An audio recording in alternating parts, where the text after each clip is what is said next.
5 दोस्त, स्कूल के जमाने से खुद को शार्क ग्रुप कहने वाले सोबती, हिमांशु, अंकुर, ऋषि और कोहली बाइक पे सुंदरबन घूमने निकले।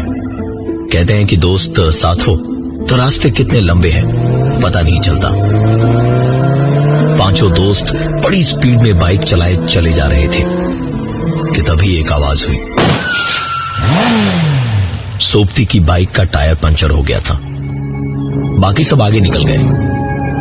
काफी आगे जाके ऋषि ने पीछे देखा, सोबती नहीं था तो सबको रोका। कुछ 15 मिनट तक इंतजार करते रहे लेकिन सोबती आया नहीं। सबने बाइक स्टार्ट की और वापस सोबती की तलाश में पीछे की ओर निकले। तकरीबन 8-9 किलोमीटर पीछे गए तो सोबती की बाइक सड़क के किनारे पड़ी हुई दिखी।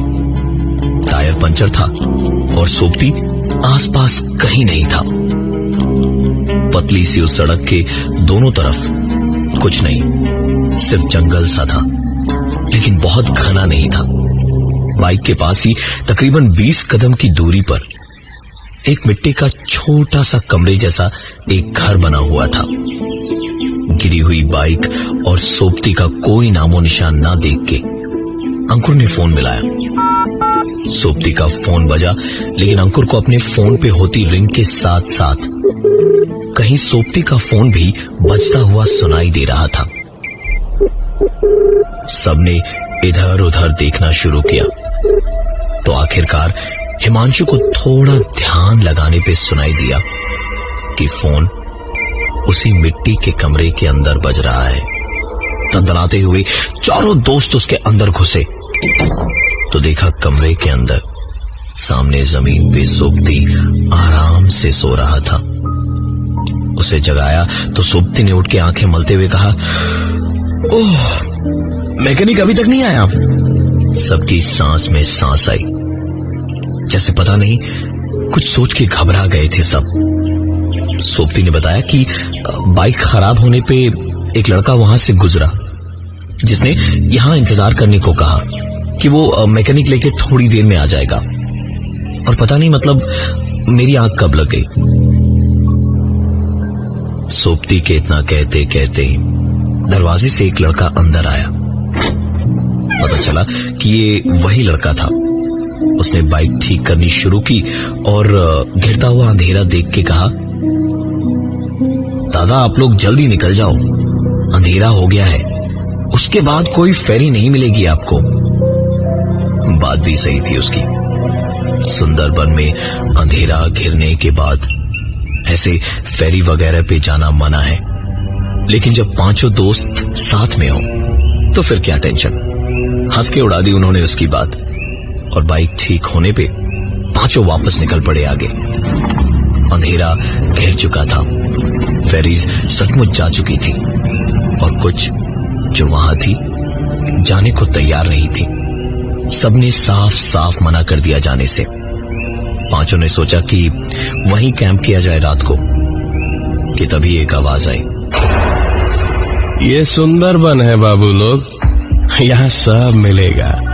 चलो मैं छोड़ देता हूँ, बिल्कुल सही जगह लेके पहुंचूंगा।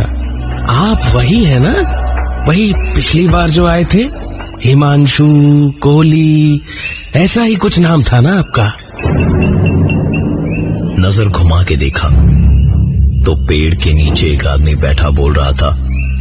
बीड़ी का धुआं छटा तो उसका चेहरा दिखा, गाल धसे हुए, आंखें भी धसी हुई और चेहरे पर मुस्कुराहट। उसने पैसे थोड़े ज्यादा मांगे और बताया कि दूसरे रास्ते से ले जाएगा। उन्होंने उसके साथ उस जगह से निकल जाना ही बेहतर समझा। बोट पे नीचे बाइक रख के 5 बोट के ऊपर चढ़ गए। अंकुर बाइक के सामने बैठा हुआ था। कुछ देर में बोट वाले का हेल्पर वहां आया और अंकुर को देख के पूछा, आप यहां क्या कर रहे हैं?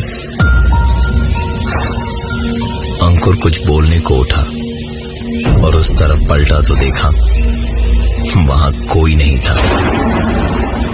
अंकुर से उस आदमी ने फिर पूछा, आप यहां क्या कर रहे हैं? इस बार आवाज उसके ठीक पीछे से आ रही थी।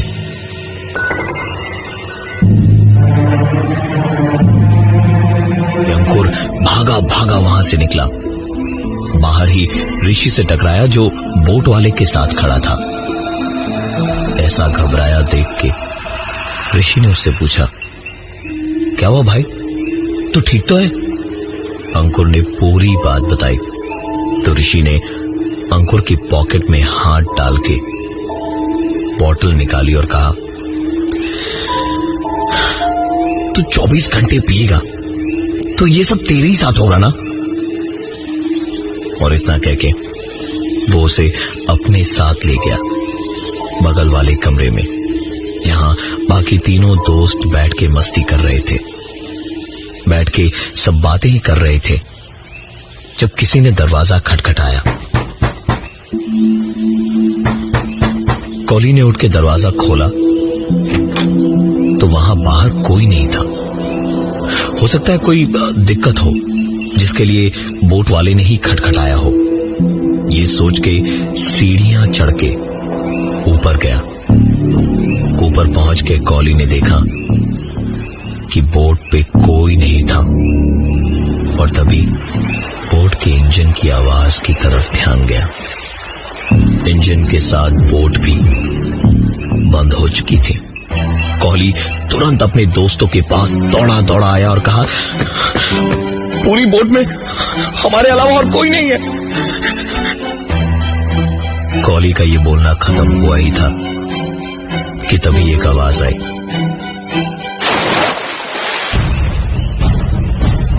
कॉली भाग के उस आवाज की तरफ पहुंचा तो देखा बोट वाला आदमी बाथरूम से हाथ पहुंचता हुआ बाहर आ रहा था। कॉली ने उससे पूछा, तुम्हारा पार्टनर कहां गया जो अभी नीचे ही था थोड़ी देर पहले? उस आदमी ने हंसते हुए कहा, पार्टनर?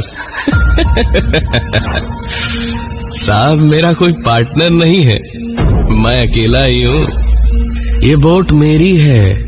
अब आप लोग आराम से बैठिए, मैं देख के आता हूं क्या गड़बड़ है। कॉली वापस कमरे के अंदर गया और दरवाजे को बंद करके सारे दोस्त मस्ती मजाक कर ही रहे थे कि तभी दरवाजे पर नॉक हुई। दरवाजा खोल के देखा तो वही पार्टनर या हेल्पर जिसके वजूद को अभी कुछ देर पहले उस आदमी ने नकार दिया था, सामने खड़ा मुस्कुरा रहा था और उसने कहा, मशीन में फॉल्ट है, ठीक होने में थोड़ा वक्त लगेगा। पांचों एक साथ बोले कि तुम्हारा मालिक कहां है?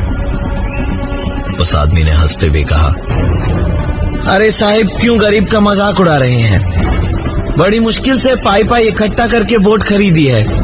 ज्यादा पैसे होते तो इस बोट पे मैं अकेला क्यों होता, और भी लोग होते ना। उसकी बातें सुन के सबको बेहद गुस्सा आया। उन्होंने उसको पकड़ा और खींच के ऊपर ले गए। जाके देखा कहीं पर कोई नहीं है, सिर्फ यही 6 लोग हैं और इस बोट पर कोई नहीं है। सब कुछ देखने के बाद उस आदमी ने कहा, आप सबने बहुत पी ली है, आराम कीजिए, मैं बोट संभालता हूं। वापस आने के बाद 3 दोस्त सोबती, हिमांशु और अंकुर एक कमरे के अंदर बैठे और 2 एक कमरे में जहां ऋषि और कोहली बैठे थे। वहां अचानक ही चलती हुई बोट में उनकी खिड़की पर एक आवाज हुई। ध्यान से सुना तो ऐसा लगा जैसे कोई पानी में हाथ पैर मारता हुआ खिड़की पे खटखटा रहा हो। ऋषि खिड़की को खोलने ही जा रहा था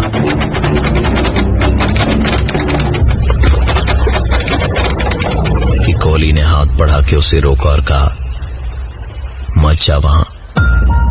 दोनों चुपचाप बैठे ही थे कि जब फिर से एक बार इंजन स्टार्ट होने की आवाज आई। इंजन के स्टार्ट होते ही बोट फिर एक पार चल पड़ी। बोट जैसे जैसे आगे बढ़ी, खिड़की से पांचों दोस्तों ने बाहर देखा। सामने जेटी पे खड़ा था वो आदमी जिसे ये दोस्त अभी तक इस बोट का मालिक समझ रहे थे। वो हाथ फहराता हुआ वहीं से कह रहा था, जाओ जाओ, आराम से जाओ, एकदम सही जगह पहुंच जाओगे तुम लोग।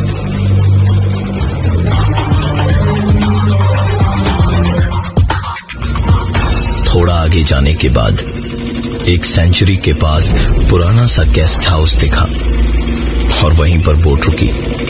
बोट के उस हेल्पर ने कहा कि रात वहीं बिताएं और सुबह होते ही निकल जाएंगे वहां से।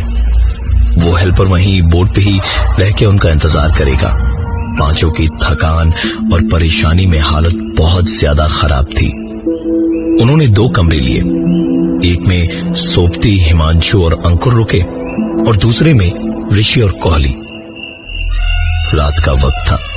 जंगल के सन्नाटे में रह रह के जानवरों की आवाजें बहुत तेज आ रही थी। किसी तरह सोपती, हिमांशु और अंकुर सोए। आंख लगे तकरीबन 1 या 2 ही घंटे हुए थे कि तभी अचानक सोपती उठ के दरवाजा खोलने गया। दरवाजा खोला तो सामने देखा वही आदमी खड़ा था जिसे उन लोगों ने बोट का मालिक समझा था और जो बीच नदी से ही गायब हो गया था। सोपती की उसे देखते ही हालत खराब हो गई थी। वो डर के मारे कांप रहा था और तब तक हिमांशु और अंकुर भी जाग चुके थे। उठ के उन्होंने भी दरवाजे पे उसी को देखा तो उस आदमी ने हंसते हुए कहा, कुछ खाएंगे साहब? सोपती ने उसे धक्का दिया और तीनों वहां से निकल के भागे। सामने देखा तो ऋषि और कोहली उन तीनों का नाम पुकारते हुए चिल्लाए जा रहे थे और जेटी के किनारे बोट की ओर भागते हुए उन्हीं के लिए खड़े थे।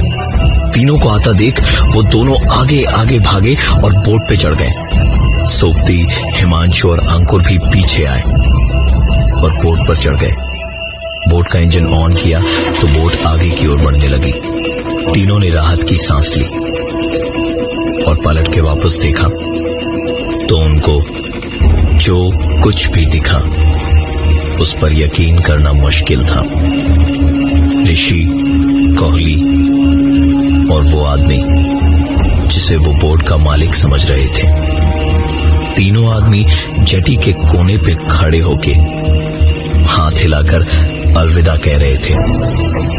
तीनों तुरंत इंजन रूम की ओर भागे, बोट वाले को बोट रोकने के लिए कहने को, लेकिन पहुंच के देखा तो वहां कोई नहीं था। तीनों वापस बोट के ऊपर आए, लेकिन वहां भी कोई नहीं था।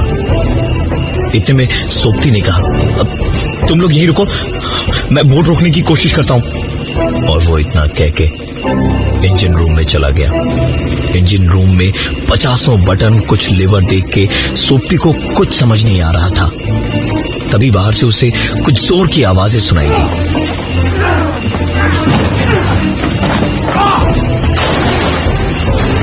सोपती तुरंत इंजन रूम के बाहर भागा। वहां पहुंच के देखा हिमांशु और अंकुर भी अब इस बोट पर नहीं थे। इस बोट पे इस वक्त कोई था तो वो था सिर्फ सोपती और बिल्कुल अकेला। अपनी किस्मत को कोस रहा था कि कौन सी मनहूस घड़ी में यहां दोबारा आने का प्लान बनाया था उसने। बोट की रफ्तार धीरे धीरे बढ़ती जा रही थी। उसने सोचा कि इंजन रूम में जाके एक बार और कोशिश करता हूं इस बोट को रोकने की। वो दौड़ के इंजन रूम में गया। तकरीबन 15-20 मिनट तक कोशिशें करता रहा, लेकिन कोई फायदा नहीं हुआ। बोट की रफ्तार बढ़ती ही गई। बोट अगले कुछ ही मिनटों में खाड़ी में पहुंच जाती। इसके पहले ही अगर कुछ हो सकता था तो वो बच सकता था।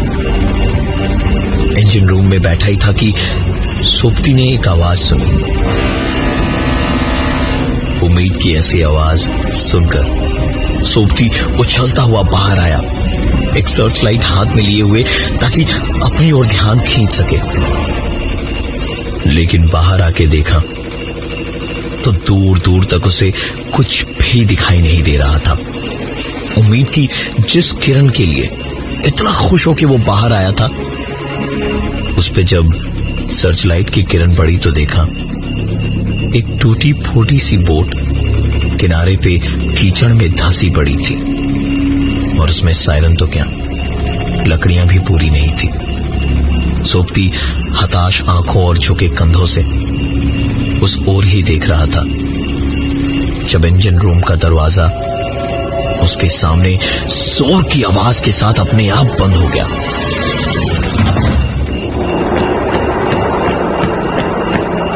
सोबती तुरंत भागा और जोर जोर से दरवाजे पर मारने लगा।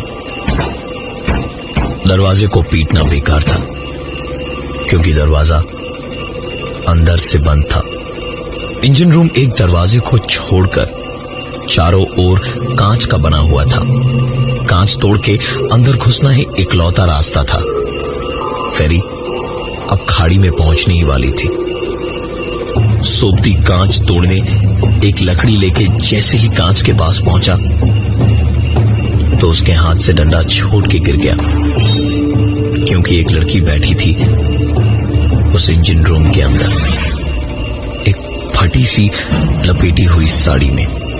उसके कपड़े फटे हुए थे, बुरी तरह पीटा हुआ था, और उसकी हालत बिल्कुल ही खराब थी। सोबती को अब समझ आया कि ये सब क्या हो रहा था। कुछ साल पहले जब पांचों दोस्त सुंदरबन पहली बार घूमने आए थे, तो जंगल में घूमने निकले थे। वहां एक सुनसान सी जगह पे यही लड़की उन्हें दिखाई दी थी।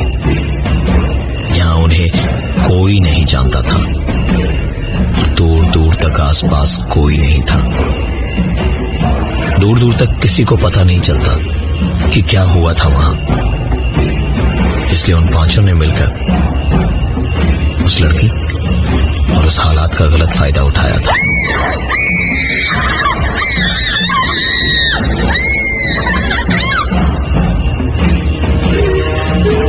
ये बोट उसी के दो भाइयों की थी, जिन्होंने दुनिया से तंग आके और उनके तानों से तंग आकर सुसाइड कर लिया था। उस लड़की ने कांच के पीछे से कुछ कहा, जो सोबती को बाहर खड़े होके भी ऐसा सुनाई दिया जैसे सीधे उसके कानों में किसी ने कहा हो। तुम्हारे दोस्त और मेरे भाई सब आ रहे हैं। मुझ पे सबसे पहली नजर तुम्हारी ही पड़ी थी ना? हाँ, तुम्हारी ही वजह से सब हुआ था ना? हाँ?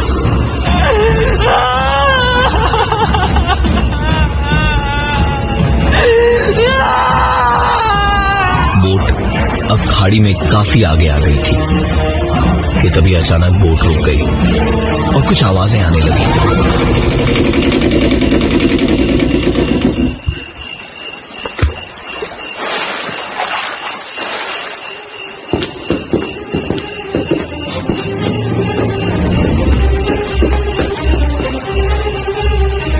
उस लड़की ने फिर से कहा, वो आ गए, अब हम साथ साथ रहेंगे।